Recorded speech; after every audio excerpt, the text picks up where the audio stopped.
Jonathan, hermanos de la música. Les invito a que abran sus Biblias en la primera carta de Pablo a los tesalonicenses, el capítulo 2.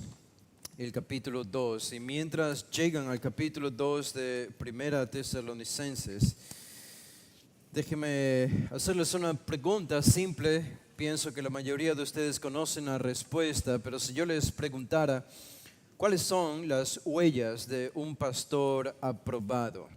Según ustedes, según su conocimiento bíblico, ¿cuáles son las huellas de un pastor aprobado? ¿Cuáles son las características que debe reunir todo hombre de Dios que dice ser llamado por Dios, aprobado por Dios para el ministerio pastoral? ¿Saben ustedes cuáles son esas huellas, características, cualidades o componentes? Bueno, probablemente alguno de ustedes puede haber pensado en el pasaje de 1 Timoteo 3, donde Pablo habla de estas calificaciones para un pastor, o probablemente Tito 1. En Tito 1 Pablo también habla sobre las características de los hombres que deben reunir para ser aprobados por Dios. Y si pensaron de esta manera, si respondieron de esta manera, están en lo cierto. Esa es la respuesta correcta. Pero saben que si respondieron de esta manera, ustedes son una gran rareza evangélica en nuestro medio. Y digo esto porque la mayoría de los evangélicos no sabría cómo responder esta pregunta. ¿Cuáles son las características que debe reunir un hombre para ser considerado aprobado por Dios para el ministerio pastoral? La gran mayoría de los evangélicos no sabría cómo responder. Y eso significa que si la mayoría no sabe cómo responder a esta pregunta, entonces no saben a quiénes deben seguir como líderes. Y eso es un gran problema para la iglesia evangélica. Y yo creo que este es un síntoma de la gran crisis del liderazgo en general y del liderazgo espiritual en particular, hablando de la iglesia de Cristo que ha caracterizado a nuestra nación, a nuestro continente por muchos años. Y sin embargo, al mismo tiempo podemos notar cómo la gente se siente tan hambrienta por encontrar líderes, por encontrar motivadores, inspiradores que de alguna manera los lancen a alguna tarea inhóspita que antes no se atrevían a realizar o a vivir de una manera que antes no se atrevían a vivir, y constantemente la sociedad está buscando algún líder. Ustedes pueden verlo manifestado por medio de libros que están en las librerías, en las partes frontales de las vidrieras, o los temas de las conferencias en hoteles o en las redes sociales, los influencers y la gran reproducción de este tipo de personajes motivacionales. La gente está constantemente buscando liderazgo. Hace algunos años ya yo recuerdo haber estado en un salón de clases, y en este salón de clases donde se enseñaba teología en un seminario, estábamos hablando del tema del liderazgo con un profesor allí. Y uno de los estudiantes levantó su mano y hizo más que una pregunta, fue un comentario, porque estábamos hablando de cuál era el tipo de gobierno bíblico que la iglesia debe tener según la Biblia, si debe ser un solo hombre, si debe ser como un presbiterio que guíe diferentes iglesias, cómo debe estar liderada la iglesia. Y algunos estaban diciendo, bueno, obviamente debe haber un pastor allí al frente. En ese contexto, la convicción era más de que un solo hombre lidera toda la iglesia. Esa no es nuestra convicción. Nuestra convicción es que una pluralidad de hombres debe liderar la iglesia. Pero allí estaban hablando de un hombre liderando la iglesia o dos. Y ese estudiante levantó la mano e hizo un comentario. Dijo, bueno, pero el problema de tener pastores allí al frente es que el poder corrompe, dijo. El poder corrompe. Y ese es un axioma, decía, ese es un principio. Siempre sucede, siempre ocurre. Cada vez que un hombre toma una posición de autoridad, el poder corrompe a ese hombre. Así que hubo una pequeña discusión ahí en la clase y participaciones de estudiantes y del profesor. El profesor no se mostró contrario a este comentario del estudiante. Al final no hubo un consenso claro. en esa conversación. Y la idea quedó como allí vagando por el aire, de que es cierto de que el poder corrompe. Y entonces, ¿qué hacer con el cargo pastoral? ¿Qué debe hacer un hombre que aspira a ser pastor? Debe pensar que tarde o temprano el poder lo va a corromper y va a descalificarse o algo por el estilo. Y creo que el resultado de ese día de clases y de conversaciones es que uno salió más que con soluciones y respuestas, con muchas más preguntas y dudas. Y ese es el ejemplo de lo que un seminario no debe hacer en una aula de clases. Nosotros podemos pensar, por otro lado, el gran auge de liderazgo propuesto por John Maxwell en los 1980s, 1990s en Norteamérica y que se regó por toda Latinoamérica, la idea de un liderazgo de visión, de estrategias, de motivación, de ejecución, un tipo de liderazgo espiritual, pero más copiando de líderes empresariales, aplicado a iglesias. Y yo recuerdo creciendo desde jovencito, niño, y jovencito en esos años, la gente comprando y ávida, devorando todo tipo de literatura producido por Josh Maxwell y otros hombres como él. El problema con este tipo de liderazgos es que son muy capaces de liderar, pero no están seguros de lo que creen. No están seguros de lo que creen. Si por un lado, como decía en esta aula de clases, se duda incluso de la misma posición pastoral, por el otro lado se habla bien del liderazgo, pero no de la doctrina, no de lo que se debe creer. Y por supuesto nosotros podemos decir que tenemos la solución a este problema del liderazgo, a esta indiferencia que existe, o el énfasis erróneo hacia el verdadero liderazgo espiritual. Y podemos ir a 1 Timoteo 3 y podemos ir a Tito 1. Pero el asunto para nosotros es responder la pregunta: ¿qué tiene 1 Tesalonicenses 2 que no tiene 1 Timoteo 3 o Tito 1? En 1 Tesalonicenses 2, Pablo no se dispone meramente, como hace con Timoteo, a prescribir calificaciones de un pastor aprobado por Dios. Si se dan cuenta, Pablo en 1 Tesalonicenses 2 hace algo diferente. Las calificaciones para un pastor aprobado por Dios en 1 Tesalonicenses 2 son más accidentales. Y eso es interesante. Que Pablo no necesariamente se estaba disponiendo a enseñar a los tesalonicenses qué es un pastor o cómo debe verse un pastor. Que esa preocupación estaba en su mente cuando le escribe a Timoteo es bastante claro, porque esa es la razón por la que le escribe a Timoteo y a Tito. Que impongan la mano, que ordenen o que elijan líderes, y por lo tanto ellos debían saber cómo debían ser esos líderes, y entonces habla de las calificaciones en Timoteo y en Tito. Pero en 1 Tesalonicenses esto es mucho más accidental. Pablo no se propone a dar una descripción de cuáles son los hombres que deben ser ordenados, aprobados y cuáles no. Este es un escrito mucho más personal. Aquí él habla de su propio ministerio.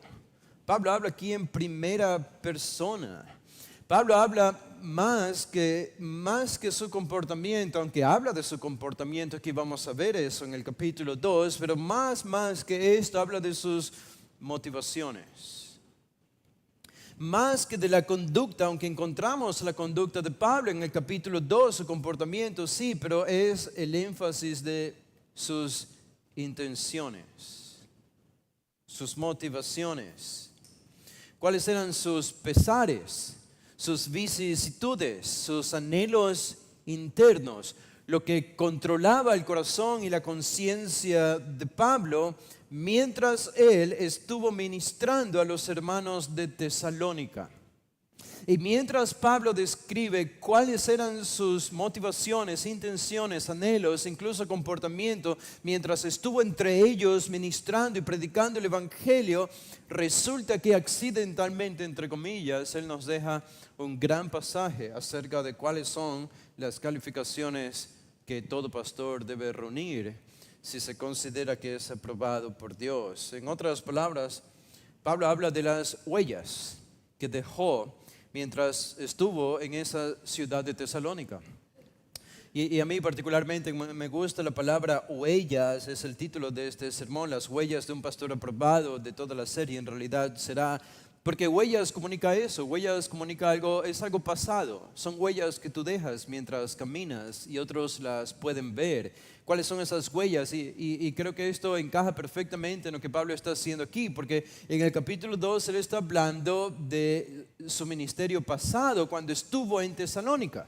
En otras palabras, de las huellas espirituales que él había dejado, la impresión de su vida, de su ministerio a los hermanos de Tesalónica cuando estuvo entre ellos. Y estas huellas que él enumera en el capítulo 2, versículos del 1 al 12, se convierten en las características que todo pastor debe reunir si es aprobado por Dios.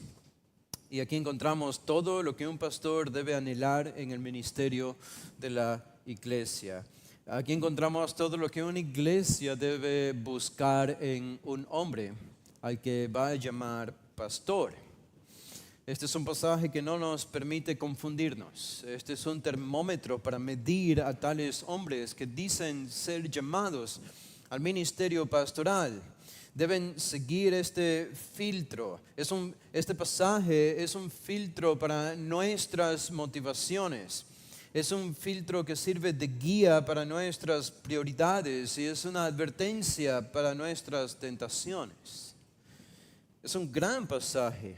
Y más que conducta, como decía, que es más el énfasis de 1 Timoteo 3, Pablo se enfoca en sus motivaciones. Noten lo que dice. Leamos este pasaje desde el versículo 1 hasta el versículo 12, hasta el 12. Es toda una unidad. Pablo dice en el versículo 1, 1 Tesalonicenses 2:1, porque vosotros mismos sabéis, hermanos, que nuestra visita a vosotros no resultó vana. Pues habiendo antes padecido y sido ultrajados en Filipos, como sabéis, tuvimos denuedo en nuestro Dios para anunciaros el Evangelio de Dios en medio de gran oposición. Porque nuestra exhortación no procedió de error ni de impureza, ni fue por engaño, sino que según fuimos aprobados por Dios para que se nos confiase el Evangelio, así hablamos. No como para agradar a los hombres, sino a Dios, que prueba nuestros corazones. Porque nunca usamos de palabras lisonjeras, como sabéis, ni encubrimos avaricia, Dios es testigo, ni buscamos gloria de los hombres, ni de vosotros, ni de otros, aunque podíamos seros carga como apóstoles de Cristo. Antes fuimos tiernos entre vosotros, como la nodriza que cuida con ternura a sus propios hijos. Tan grande es nuestro afecto por vosotros, que hubiéramos querido entregaros no solo el Evangelio de Dios, sino también nuestras propias vidas, porque habéis llegado a sernos muy queridos.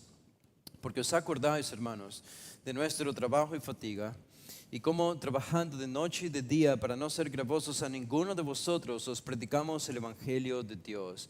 Vosotros sois testigos, y Dios también, de cuán santa, justa e irreprensiblemente nos comportamos con vosotros los creyentes. Así como también sabéis de qué modo, como el Padre a sus hijos, exhortábamos y consolábamos a cada uno de vosotros y os encargábamos que anduvieseis como es digno de Dios, que os llamó a su reino y gloria. Ahora, cuando ustedes leen este pasaje, y si lo leen con cuidado y prestando atención, y creo que lo van a entender mucho mejor una vez que terminemos de estudiar todo este pasaje, que por supuesto no será el día de hoy. Pero si comparan lo que Pablo dice allí, el contenido de estos 12 versículos, con el título en negrillas que tenemos en nuestras Biblias, hay una especie de ligera disonancia allí. No hay una perfecta armonía entre lo que Pablo dice aquí y el título en negrilla que tenemos en nuestras Biblias. El título que dice allí es Ministerio de Pablo en Tesalónica. Es un poco confuso porque en efecto Pablo está hablando de su ministerio en Tesalónica en estos versículos. Pero ese no es el centro, el corazón de lo que Pablo está diciendo. Aquí Pablo no meramente está hablando de su ministerio en Tesalónica. Eso es demasiado general y muy superficial, creo yo. ¿Dónde encontramos el corazón de lo que Pablo está diciendo en estos 12 versículos? Se encuentra en el versículo 4. El versículo 4 dice, sino que según fuimos aprobados por Dios. Fuimos aprobados por Dios. ¿Para qué? Para que se nos confiase el Evangelio. Se nos confiase el Evangelio. Y habla de haber sido probados sus corazones por Dios internamente. Esa es la idea. Por eso el título es Las huellas de un pastor aprobado. Pablo lo que hace aquí en estos 12 versículos es darnos una lista hablando de su vivencia en Tesalónica, de su propio ministerio, pero eso es más instrumental. El meollo del asunto aquí es presentar las pruebas que demuestran que él es un hombre aprobado por Dios. Y tú y yo sabemos que no es el único lugar donde Pablo lo hace. Y estamos estudiando la segunda carta a los Corintios que él escribe. Y a menudo en la segunda carta a los Corintios él está haciendo esto mismo que vemos que hace aquí, muy similar en 1 Tesalonicenses 2, aunque su audiencia era diametralmente muy diferente y opuesta. Pero de esta lectura ustedes pueden notar también un tono de defensa en Pablo. Como si Pablo estuviese defendiéndose de alguien o de algunos. Y la pregunta es si Pablo se está defendiendo, ¿de quién se está defendiendo? Porque parece que se está defendiendo, aunque no menciona de manera explícita como hace cuando escribe a los Corintios, como hace cuando escribe a los Gálatas, etcétera, cuando habla de enemigos del Evangelio, cuando habla de falsos maestros o de judaizantes, etcétera, es claro allí que él identifica a sus enemigos, pero si Pablo se está defendiendo de alguien aquí, es un poco más difícil saberlo en 1 Tesalonicenses, porque él no nos dice explícitamente en toda la carta cuáles eran esos enemigos. Pero ¿de dónde podemos extraer la información necesaria para descubrir cuáles eran estos enemigos? Bueno, una de esas formas es en el pasaje que leímos, los 12 versículos. Ustedes deben haber notado un contraste que Pablo repite una y otra vez, y que es una palabra, es la palabra griega la, que es un contraste, en realidad es un adversativo, es sino. En otras palabras, en estos 12 versículos Pablo dice, yo no soy así, sino que soy así. Y vuelvo a repetir, yo no soy así, sino que soy así. Y vuelvo a repetir, yo no soy así, sino que soy así. Y en realidad 5 veces, Pablo, solo en estos 12 versículos, 5 veces utiliza este adversativo de sino, no soy así, sino. En el versículo 1 al 2, en el versículo 1 y 2, él utiliza esto, aunque en la traducción al español no se puede notar, es la palabra alá en griego, cuando él dice en el versículo 1, porque ustedes mismos saben, hermanos, que nuestra visita a vosotros no resultó vana, sino, ese pues, del versículo 2 es un sino, es un adversativo, sino que habiendo antes padecido y sido ultrajados en Filipos, como sabéis, tuvimos de nuevo en nuestro Dios para anunciaros el Evangelio de Dios en medio de gran oposición. Aquí en el versículo 4 de nuevo, noten, el versículo 3 dice, porque nuestra exhortación no procedió de error ni de impureza, ni fue por engaño, sino, versículo 4, que según fuimos aprobados por Dios. Y al final del versículo 4, de nuevo, él dice, no como para agradar a los hombres, sino a Dios. En el versículo del 6 al 7 también. Él dice, podíamos seros carga como apóstoles de Cristo, no buscamos gloria de hombres, pero en el 7 dice, antes, o sino, es Alá, sino fuimos tiernos entre vosotros. Y por último, en el versículo 8, al final, Pablo dice, quisimos entregaros no solo el Evangelio de Dios, sino también nuestras propias vidas. Es claro, al menos para mí, que esta es una defensa. Es una defensa y Pablo está presentando una apología. Es una apologética de su propio ministerio. Es una defensa incluso porque él invoca a Dios como testigo en los versículos 5 y 10. Dios es testigo de lo que estoy diciendo, que es la verdad. Ahora, ¿cuáles habrían sido los enemigos de Pablo? Bueno, algo que podemos decir si leemos toda esta carta es que seguramente estos enemigos no venían de la iglesia de Tesalónica, porque lo único que Pablo tiene para esta iglesia son elogios, alabanzas y reconocimientos de su crecimiento espiritual, de su obediencia. Eran un ejemplo a imitar de su impacto en la evangelización regional. Eran un ejemplo en todo, en su generosidad, en su perseverancia a pesar de la persecución. Pablo no tiene palabras de acusaciones contra esta iglesia. Es difícil entonces pensar que ellos estaban tolerando falsos maestros dentro de la iglesia, como los débiles de Corinto o los débiles de la iglesia de Galacia. La iglesia tesalónica era diferente, era más madura que esto. Entonces, si los enemigos de Pablo no venían desde dentro, tuvieron que haber venido desde fuera de la iglesia. Y yo creo que aquí en esta primera carta a Tesalonicenses encontramos uno de esos casos en que cuando hablamos de los enemigos de la iglesia, no solo enemigos vienen de dentro de la iglesia, que creemos son los más peligrosos, pero también vienen de fuera de la iglesia. De fuera de la iglesia. Y eso tiene perfecta consonancia con lo que encontramos en Hechos 17, cuando vemos a Pablo llegando a Tesalónica. ¿Se acuerdan lo que ocurrió allí? El alboroto, y los judíos instigaron a los hombres, y los paganos y los judíos más o menos se unieron en contra de Pablo y en contra de la iglesia, y produjeron una persecución contra la iglesia de Tesalónica que continuaba incluso hasta cuando Pablo escribe la primera carta a Tesalonicenses. La persecución continuaba probablemente hasta la segunda carta a los Tesalonicenses. Así que la persecución y los enemigos venían desde fuera de la iglesia. Y probablemente este es el versículo en toda la primera carta a Tesalonicenses que identifica a estos enemigos. En el capítulo 2, el versículo 13. Aquí encontramos el 14 dice Pablo: porque vosotros, hermanos, vinisteis a ser imitadores de las iglesias de Dios en Cristo Jesús que están en Judea, pues habéis padecido, y ahí viene, de los de vuestra propia nación. De los de vuestra propia nación.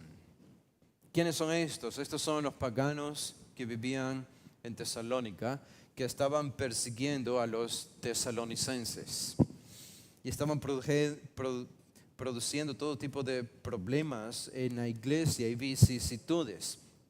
¿Y cómo responde Pablo? Bueno, Pablo responde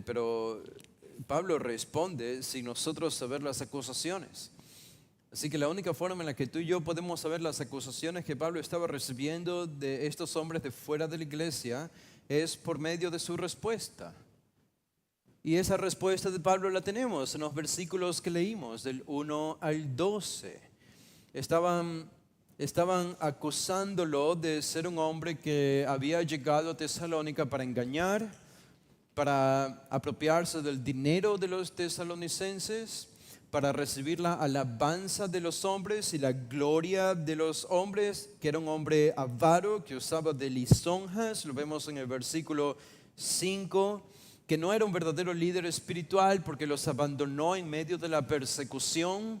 Así que eso demostraba leguas que era un hombre interesado solamente en el dinero, en la fama temporal, y que tan pronto aparecía la tribulación y la persecución, huía como un cobarde y se escondía en alguna otra ciudad.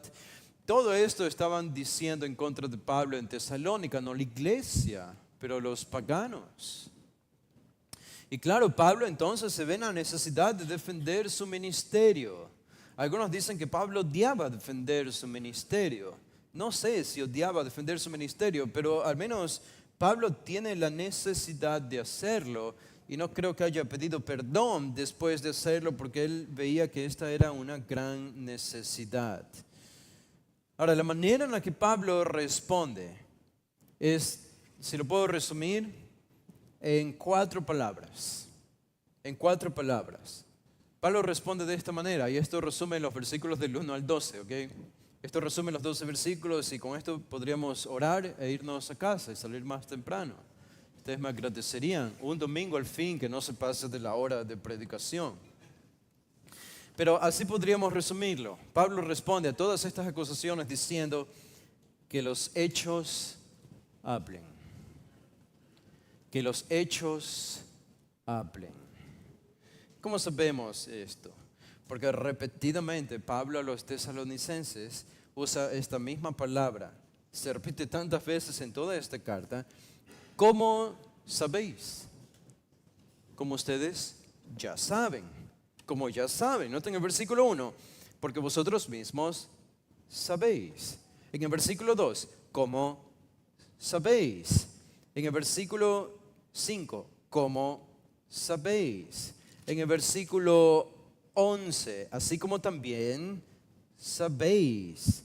Y si vamos más atrás y más adelante en el capítulo 1, verso 5, en el capítulo 3, verso 3, en el 4, versículo 2, y en el capítulo 5, versículo 2, Pablo repite una y otra vez, como ustedes saben, como ya saben, como ya saben. ¿Qué significa eso? Ustedes ya saben la respuesta a las acusaciones en contra de mí. ¿Cómo? Porque yo vivía entre ustedes. Por lo tanto, si alguien está diciendo desde allá afuera que a mí solo me interesa el dinero de ustedes, ustedes ya saben la respuesta porque yo viví entre ustedes y demostré algo diferente. Si alguien dice desde allá afuera que a mí solo me interesa recibir la gloria y la alabanza de los hombres y no de Dios, ustedes ya saben la respuesta. Porque yo les demostré algo diferente cuando estuve entre ustedes. Ahora, ¿no es eso grandioso? ¿No es una gran manera de responder? Decir que los hechos hablen. Eso es grandioso. Porque eso habla de la gran integridad del apóstol Pablo. Y debería hablar de la gran integridad de todo hombre que dice ser llamado por Dios al ministerio pastoral, a ser un líder espiritual. Y por eso Pablo lo que va a hacer aquí es a enumerar cuáles son estas huellas que él dejó en Tesalónica y que daban prueba de que él era un hombre aprobado por Dios, como nos dice en el versículo 4. Ahora, ¿cuál es la primera de estas pruebas? De huellas, que prueban que es un hombre aprobado por Dios. La primera huella es la convicción. La convicción. Versículos 1 y 2. Ustedes leen los versículos 1 y 2 y ustedes pueden decirme a mí, no veo la palabra convicción en el versículo 1, la leo en el versículo 2 y tampoco veo la palabra convicción. Bueno, debe ser que yo no sé griego y como eso está escrito en español, seguramente la palabra está allí pero fue traducida diferente. No, hermanos, la palabra convicción no está en el versículo 1 y tampoco está en el versículo 2. En efecto, no está esa palabra aquí. Entonces, ¿por qué diría que esta es la primera huella de la que Pablo habla en estos 2 primeros versículos? Bueno, veamos por qué. Noten lo que dice Pablo en el versículo 1. Recuerden, Pablo hace un contraste aquí entre el versículo 1 y el verso 2. Y él comienza el versículo 1 diciendo, porque vosotros mismos sabéis, hermanos, que nuestra visita a vosotros no resultó vana. Nuestra visita a vosotros no resultó vana. Pablo aquí en este versículo 1 repite una palabra importante que él la utilizó en el capítulo anterior, en el versículo 9, y es esa palabra que se traduce en el versículo 9 como recibisteis. Aquí en el versículo 1 del capítulo 2 se traduce como visita, como visita.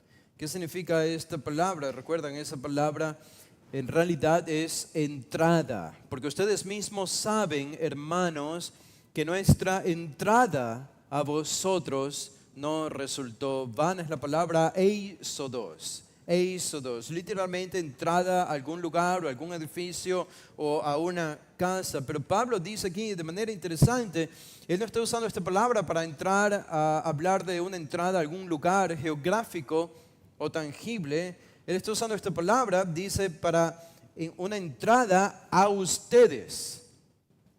Una entrada a ustedes, como si los tesalonicenses hubiesen sido un edificio, una casa o un lugar geográfico a donde Pablo entró. Tuvo una entrada allí. Claro que esto es raro de entenderlo desde esa perspectiva, pero Pablo está diciendo aquí entonces, él no está hablando tanto de su llegada a la ciudad de Tesalónica, aunque obviamente eso se implica aquí, sino más del evangelio de Pablo predicado y demostrado en Tesalónica. Cuando él dice que nuestra visita a vosotros o nuestra entrada a vosotros no resultó vana, está hablando de la naturaleza de su ministerio, de su predicación y de cómo vivió mientras predicaba el evangelio en Tesalónica. Es este término, éxodos, entrada, que se traduce como visita, que es la idea de una entrada abrupta. Es la idea de una entrada sin formalidades. Una entrada directa, sin tantas cortesías, sin tantos rodeos, sin andar tocando tanto la puerta, sin andar llamando tanto, sino simplemente entrar. Una entrada, esa es la idea. Ahora, Pablo no está haciendo un alarde de su éxito ministerial cuando él llegó a la ciudad de Tesalónica. Él simplemente está recordando a los tesalonicenses cómo Dios, y creo que esta palabra lo explica bien la palabra entrada, éxodos, allí, cómo Dios irrumpió directamente hacia ellos. Y cómo Dios entró en el corazón de ellos para transformar sus vidas, de manera que encontramos lo que Pablo ya dice en el versículo 9 del capítulo anterior: cómo os convertisteis de los ídolos a Dios para servir al Dios vivo y verdadero. Qué cambio tan tangible y tan diametralmente opuesto al paganismo en el que ellos habían vivido antes. No es una entrada cortés, tocando la puerta. Fue una irrupción de Dios, sorpresiva, que vino Dios visitándolos a ellos cuando Pablo llegó y comenzó a predicar el evangelio. Así que esa es la mejor manera de entender esa palabra que usa Pablo allí: nuestra visita o nuestra entrada a ustedes. Nuestra entrada a ustedes no resultó vana. Y eso es algo que Pablo dice allí en el versículo 1. Ustedes mismos ustedes saben esto. Ustedes lo saben bien porque ustedes son los productos de esta irrupción de Dios en la ciudad de Tesalónica. Es como Pablo si estuviese afirmando, como si estuviese diciendo en otras palabras, ellos dicen que yo llegué a Tesalónica buscando su dinero, buscando mi propia gloria, pero ustedes saben que no es así, porque yo demostré algo diferente, porque cuando yo llegué a Tesalónica, ¿saben qué? Dios también llegó. Dios también llegó. Y Dios les hizo una visita del cielo. Y Él no les pidió permiso. Él entró en sus corazones y transformó sus vidas de tal manera que fue notorio a todos ustedes y a los demás que Dios había visitado la ciudad y formó esta nueva iglesia que son ustedes. Ustedes mismos saben esto, dice Pablo. Hay un énfasis en ustedes mismos saben esto. Ahora, noten la última palabra que Pablo usa allí en el versículo 1. Él dice que nuestra visita o nuestra entrada a vosotros no resultó vana. No resultó vana. Esa palabra vana es el significado de vacío. Algo vano, algo vacío, algo que no tiene nada sustancial dentro. Ahora, si nosotros nos hacemos la pregunta que enropa toda esta serie, todos estos 12 versículos, ¿cuál es la diferencia entre un pastor aprobado y un pastor no aprobado? ¿Cómo nosotros marcamos la línea divisoria? ¿Cómo reconocemos a un hombre que habla bien desde el púlpito pero no es aprobado por Dios, entre un hombre que habla bien desde el púlpito pero sí es aprobado por Dios?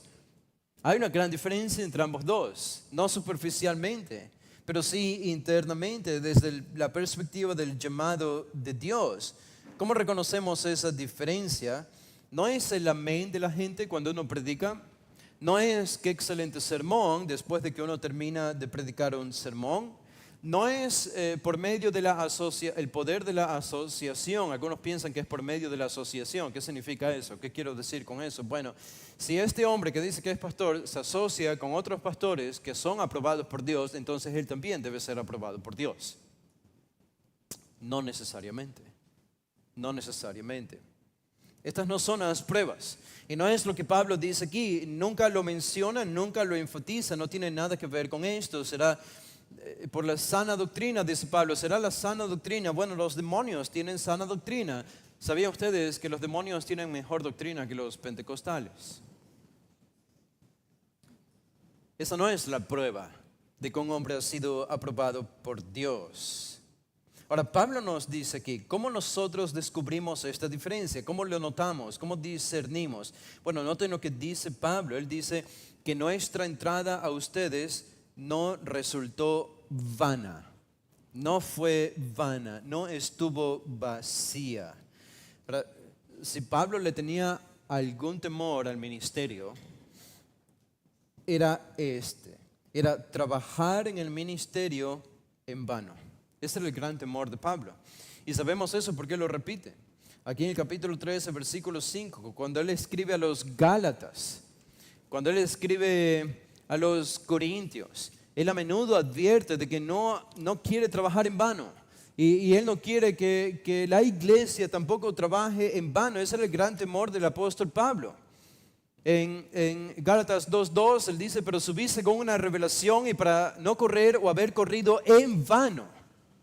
Expuse en privado a los que tenían cierta reputación el evangelio que predico entre los gentiles. En el capítulo 4, versículo 11 de Gálatas, de nuevo usa esta misma palabra aplicada a su ministerio. Él dice, me temo de vosotros que haya trabajado en vano con vosotros. Y cuando él escribe a los hermanos de Filipos, en la iglesia de los filipenses, ustedes recuerdan este versículo, él dice en el capítulo 2, y el versículo 16, Pablo dice, asidos de la palabra de vida para que en el día de Cristo yo pueda gloriarme de que no he corrido en vano, ni en vano he trabajado. Hablando de su ministerio entre ellos. Ese es el gran temor de Pablo. Y yo creo que es un temor sano y es un temor que todos deberíamos desarrollar de haber hecho todo lo que hemos hecho para Cristo, todas las horas invertidas en el trabajo de la iglesia, en el servicio de la iglesia, en la preparación de sermones, en predicar o en el caso de los miembros de escuchar, de servir y de hacer todo lo que hacen, pero que consideras que todo esto podría ser en vano, algo vacío. ¿Cómo reconocemos? Regresando a 1 Tesalonicenses 2:1, Pablo dice, bueno, esta es una marca, que nuestra entrada a ustedes no resultó en vano. ¿Qué significa eso?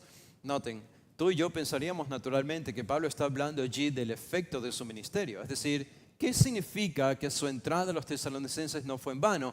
Bueno, diríamos, eso significa que los hermanos de Tesalónica se convirtieron y dieron frutos espirituales por medio de la predicación de Pablo. Pero no es lo que Pablo está diciendo aquí. Y la palabra vano en realidad no explica esto. Vano aquí no significa una carencia de frutos espirituales en la audiencia de Pablo, que son los tesalonicenses. Pablo no está pensando en que mi ministerio no fue en vano entre ustedes porque ustedes se salvaron y están creciendo y madurando. No. Noten que esto no tiene todavía no, más adelante sí, pero todavía no tiene nada que ver con los tesalonicenses, tiene que ver con su ministerio. Cuando Pablo dice vano, él está diciendo, mi ministerio no carecía de sustancia interna. Mi ministerio no carecía de poder. En otras palabras, es lo mismo que él está diciendo si regresan al capítulo 1 en el versículo 5. Cuando Pablo dice en el versículo 5, pues nuestro evangelio no llegó a vosotros en palabras solamente, sino también, y estas características, en poder, en el Espíritu Santo y en plena certidumbre. Son todas cosas que tienen que ver con Pablo y su ministerio y su predicación del evangelio en Tesalónica. Pablo está diciendo, mi ministerio no es vacío. estaba lleno de sustancia, estaba lleno de poder del Espíritu, lleno de contenido bíblico, predicando el verdadero evangelio de Dios. A eso se refiere Pablo cuando dice que nuestra entrada a ustedes no resultó vana, no fue vana o no llegó a ser vacía. ¿Por qué? Porque su ministerio estaba lleno del apoyo y de la aprobación divina. Ahora, esto es dicho de forma negativa. Esto es lo que podríamos decir de forma negativa. Pablo lo dice de forma negativa.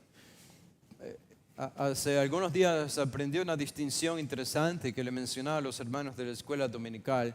Cuando ustedes escuchan a un gobernante de algún país, algún presidente, algún primer ministro o algún dictador de alguna nación hacer declaraciones públicas y oficiales, ¿qué es lo que tú y yo deberíamos pensar en nuestra mente? Eso no significa absolutamente nada. Absolutamente nada. ¿Qué es lo que sí tiene significado? ¿A dónde esa persona envía su dinero? ¿A dónde ese gobierno invierte su dinero? Eso te va a decir en qué está comprometida realmente esa persona. No lo que dice públicamente, eso no sirve de nada, no significa absolutamente nada. Es en dónde invierte su dinero, es lo que le cuesta hacer, lo que cuesta, lo que tiene un coste. Allí es donde está realmente su intención y sus motivaciones y su corazón. Ahora, noten, esa es una dicotomía que nosotros encontramos en el mundo moderno. Pero esa no era una dicotomía en el apóstol Pablo. Y no debe ser una dicotomía en todo hombre de Dios. En Pablo no existía esta dicotomía y por eso él dice que nuestra entrada a ustedes no fue vana, no llegó a ser vana. Y el contraste es en el versículo 2, sino que habiendo antes padecido y sido ultrajados en Filipos, como sabéis, tuvimos de nuevo nuestro Dios para anunciaros el evangelio de Dios en medio de gran oposición. Ahora de nuevo, ustedes leen este versículo 2 y dicen, todavía no encuentro la palabra convicción. Yo tampoco. Pero yo creo que este versículo 2 nos dirige hacia el concepto de la convicción. Yo creo que en el corazón de este versículo 1 y 2 es de eso de lo que está Pablo hablando aquí. Déjeme tratar de mostrárselos. ¿Qué dice Pablo en el versículo 2? En contraste al versículo 1, nuestra entrada a ustedes no fue vana, sino que, ¿cuál es el contraste aquí? ¿De qué estaba lleno su ministerio? ¿Qué es lo que probó el ministerio de Pablo? Pablo dice en el versículo 2, pues, y utiliza dos participios allí, dos verbos participios para hacer una descripción pasada de su sufrimiento en la ciudad de Filipos. Él dice, pues habiendo antes padecido y sido ultrajados en Filipos. Y esa es la manera en que Pablo resume su sufrimiento en Filipos. La palabra padecido hace referencia a su sufrimiento físico. Sufrimiento físico. Y nosotros sabemos lo que Pablo sufrió estando en la ciudad de Filipos. Cuando predicó el evangelio allí, lo llevaron a la cárcel, le dieron latigazos, lo golpearon físicamente, lo encadenaron en sus pies y estuvo sufriendo en esa cárcel que no habría sido nada atractiva para ningún ser humano, pero allí estuvo Pablo sufriendo físicamente. Entonces cuando él dice aquí, pues habiendo antes padecido, está hablando del dolor físico que sufrió. Pero Pablo dice, no solamente sufrí físicamente, fuertes dolores, y probablemente todavía llevaba los estragos, porque apenas él había terminado de predicar y fue liberado en Filipos. ¿Saben qué hizo Pablo? Se fue a llorar a algún rincón en el mundo. Pablo fue a Tesalónica y siguió predicando el evangelio. Así que la cicatriz de los latigazos en Filipos las habría llevado literalmente a la ciudad de Tesalónica. Y eso habría producido una interesante conversación entre Pablo y los tesalonicenses acerca de ¿qué es eso que tienes en tu espalda? ¿Por qué te encorvas cuando caminas? ¿Qué te pasó? ¿Qué te hicieron? Y una interesante historia acerca del sufrimiento por el Evangelio de Pablo a los hermanos de Tesalónica se había producido allí. Y por eso los hermanos de Tesalonicenses sabían esto, sabían lo que Pablo había sufrido. Pero Pablo les dice, no solo sufrí físicamente, él añade esta otra palabra, dice, y sido ultrajados. Y sido ultrajados. Esa palabra ultrajados enfatiza más un sufrimiento por medio de la humillación, una vergüenza pública. Así que Pablo no solo sufrió físicamente, sino que fue humillado públicamente en la ciudad de Filipos, algo que Pablo todavía no olvidaba y él lo está recordando aquí. Le habría afectado, claro que le habría afectado. Fue una tremenda humillación, fue una vergüenza, fue un bochorno ante toda la ciudad, ante los propios hermanos de la ciudad de Tesalónica. Y no es que Pablo se intimidó por esto, Pablo mismo está mencionando públicamente en la carta lo que él sufría. Él no se intimidaba por sus sufrimientos, los veía como un privilegio por la causa de Cristo. Pero noten por qué él está recordando su sufrimiento en la ciudad de Filipos. ¿Por qué? Pues habiendo antes padecido y sido ultrajados en Filipos, dice, ¿cómo sabéis? Ustedes saben esto porque ya les conté la historia. Yo llegué de Filipos a Tesalónica, les conté la historia, ustedes lo saben muy bien. Pero este es el punto de inflexión. Lo que Pablo dice en la segunda parte del versículo 2. La primera parte ellos ya la conocían. Ahora, la segunda también, pero este es el énfasis y esto es lo que descubre en realidad la convicción de Pablo. Dice, a pesar de esto, Pablo dice, tuvimos denuedo en nuestro Dios para anunciaros el Evangelio de Dios en medio de gran oposición. Ahora, ustedes pueden imaginar, solo por un momento piensen ustedes, predican el Evangelio en una ciudad y en esa ciudad los golpean, los latiguean, los amenazan de muerte y les obligan a dejar de hablar en el nombre de Jesús, ¿ok? Y los meten en la cárcel. Y por la gracia de Dios los liberan de nuevo, pero bajo amenazas. Y ustedes saben que ya se han ganado muchos enemigos en esa ciudad. Ahora ustedes dicen, ¿qué hago?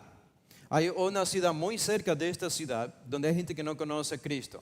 ¿Qué hago? Tengo miedo. No quiero ir a la cárcel, no quiero morir, no quiero perder mi vida, no quiero perderme de ver a mis familiares, a mis amigos, privarme de todas las cosas buenas o perder mi trabajo. ¿Qué voy a hacer? ¿Voy a seguir predicando el Evangelio a pesar de lo que yo ya sé que voy a sufrir? Es como, usando terminología moderna, queda el trauma del sufrimiento en Filipos. ¿Qué vas a hacer? ¿Vas a dejar de predicar para no seguir sufriendo?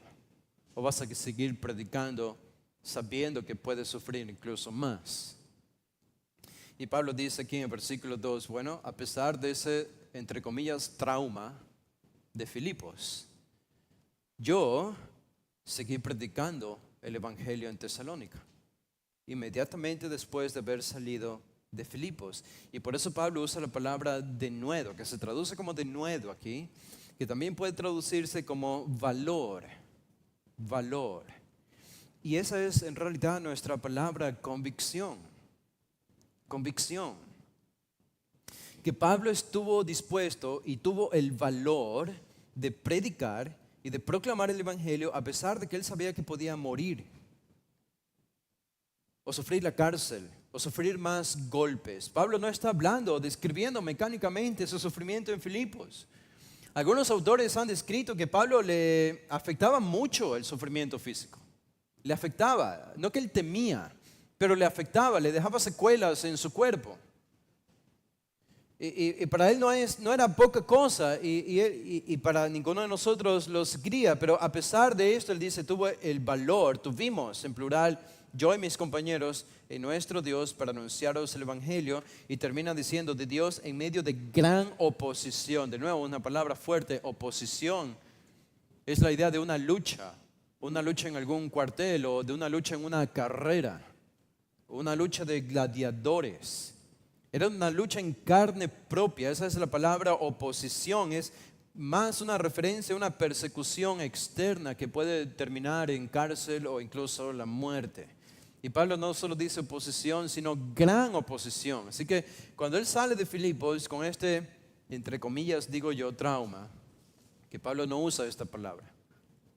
Llega a Tesalónica y en Tesalónica él recibe gran oposición, gran aflicción y persecución en Tesalónica. Pero aún así, a pesar de todo esto, él tuvo el valor en nuestro Dios para anunciarles el Evangelio de Dios. Ahora, hermanos, eso se llama convicción. ¿Qué es convicción? Convicción es hacer algo cuando nadie está dispuesto a hacerlo por la causa de Cristo. Eso es convicción. Cuando alguien está dispuesto a hacer algo, a pesar de que nadie está dispuesto a hacerlo, por la causa de Cristo. Convicción es más que creer cosas. Todos ustedes tienen creencias, todos tenemos creencias. Creemos que Dios existe, creemos que la salvación es por fe. Ustedes creen que la salvación es por fe. Y todos ustedes dirían, el 99% de ustedes dirían amén a esto. Muy bien. Esa es una creencia que ustedes tienen, que nosotros tenemos. Pero ¿saben cómo ustedes pueden darse cuenta si esa creencia se ha convertido en una convicción en sus vidas? Porque no toda creencia es una convicción. Las creencias las negociamos. Cuando llega el fuego de la prueba, las negociamos. Las convicciones son innegociables. Cuando una creencia se ha convertido en convicción, ¿cuál es la manera? Bueno, tú crees que la salvación es solo por fe. Muy bien. Estás persuadido de que la salvación es solo por medio de la fe.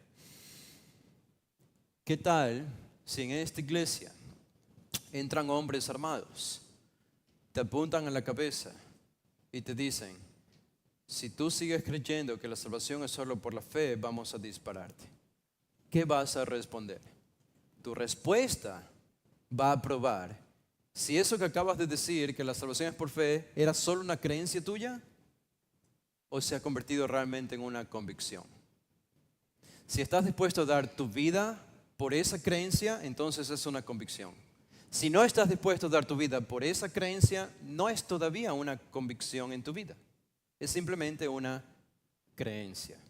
Hermanos, cuando una creencia no solo es algo que nosotros creemos, no es algo que sostenemos, no es algo solo de lo que estamos persuadidos, sino que esta creencia nos sostiene a nosotros.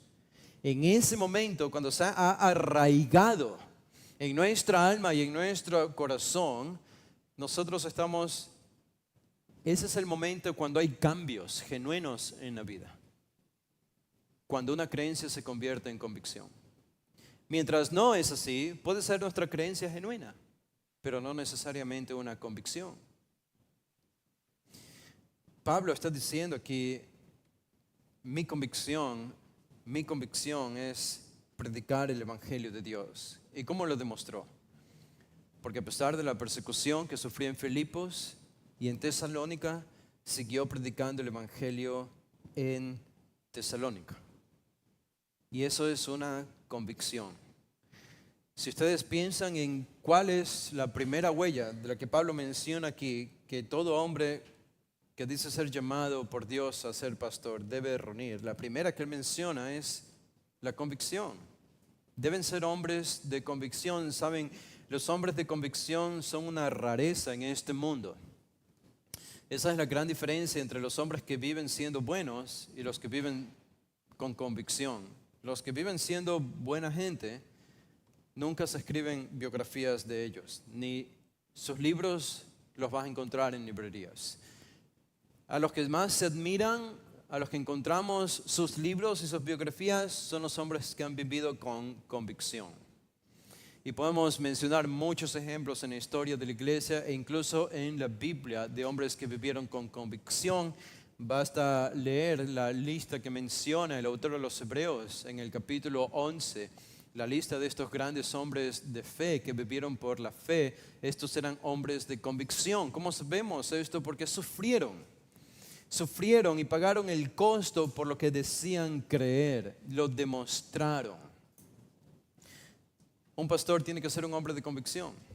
No es un hombre maleable, no es un hombre que está buscando su propia gloria, no es un hombre que está buscando estrategias para hacer crecer a su iglesia y hacerse más famoso. No es un hombre que cuando viene la persecución sigue lo que dictamina el gobierno, sigue lo que dictamina la filosofía humana, sigue lo que dictamina algún personaje en algún rincón oscuro de nuestra sociedad, sino que va a seguir lo que afirma la Biblia, incluso si eso le cuesta perder su iglesia, perder su trabajo, perder el ingreso, perder su propia vida. El hombre va a seguir haciendo lo que su convicción le dicta. ¿Por qué? Porque se ha convertido en su convicción.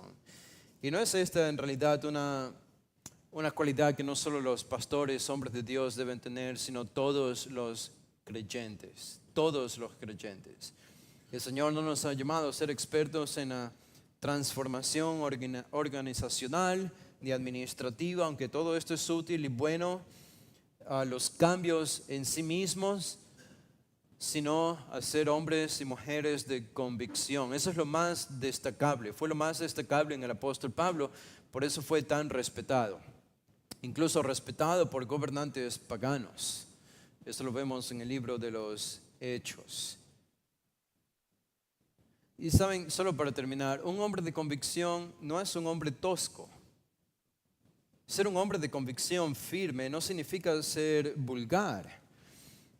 No significa ser innecesariamente incendiario con su conducta, provocando problemas por todos lados de manera innecesaria. ¿Saben? Porque más abajo, en esta misma lista de huellas que Pablo había dejado en Tesalónica, él dice en el versículo 7, noten lo que dice en el versículo 7 Pablo, él dice, antes fuimos tiernos entre vosotros como la nodriza que cuida con ternura a sus propios hijos. Pablo se compara a la imagen de una madre que cuida con ternura a sus hijos. Así que un hombre de convicción no es antitético a un hombre que cuida como una madre con ternura a sus hijos, a los miembros de la iglesia. No es para nada antitético, es perfectamente complementario en el hombre ideal que Pablo está mostrándonos aquí por medio de su rastro, las huellas que dejó en la ciudad de Tesalónica. Podríamos ampliar un poco más incluso este tema de la convicción, pero vamos a dejarlo allí, ¿ok? Porque el tiempo nos apremia y se ha acabado. Y continuaremos, si Dios permite, con las otras huellas que Pablo menciona en los versículos del 3 al 12. Vamos a hacer una oración. Padre, gracias te damos por este ministerio que tú inauguraste por medio de Pablo en casi todo el mundo antiguo, y lo que hiciste por medio de él y las cualidades que demostraste por medio de él, en verdad fue un imitador de Cristo. A juzgar por muchos autores, Señor, y comentaristas y teólogos, creo que nosotros podríamos decirlo en estas palabras: Pablo fue lo más cercano a Jesucristo de los hombres que podemos conocer en la historia de la humanidad, probablemente. Y es por eso que para nosotros es una gran inspiración y motivación, y más que eso, sus palabras vienen con autoridad divina como autor inspirado por el Espíritu Santo. Y cómo usaste su ministerio para hacer nacer toda una iglesia vibrante, servicial, evangelizadora, imitadora de Cristo, de todo lo bueno, dejando ejemplo para otras iglesias que siguieran su ejemplo también. Ayúdanos, Señor, a absorber y a nutrirnos de cada una de estas huellas que Pablo nos muestra en su ministerio en Tesalónica, siendo la primera la de la convicción. Enséñanos, Señor, a no negociar con nuestras creencias y que esto se vea manifestado en nuestra vida práctica, en nuestra vida privada, en lo que decidimos hacer, en lo que no decidimos hacer, en lo que decidimos ver, en lo que no decidimos ver, en todo lo que envuelve e involucra nuestra vida, tanto secreta como pública. Padre, te rogamos que nos hagas hombres de convicciones y que estas convicciones estén arraigadas en los principios y la verdad de tu palabra. Y tú utilices esto para magnificar el poder de tu evangelio alrededor de nosotros, Señor. Esto lo pedimos en el nombre de Jesús. Amén.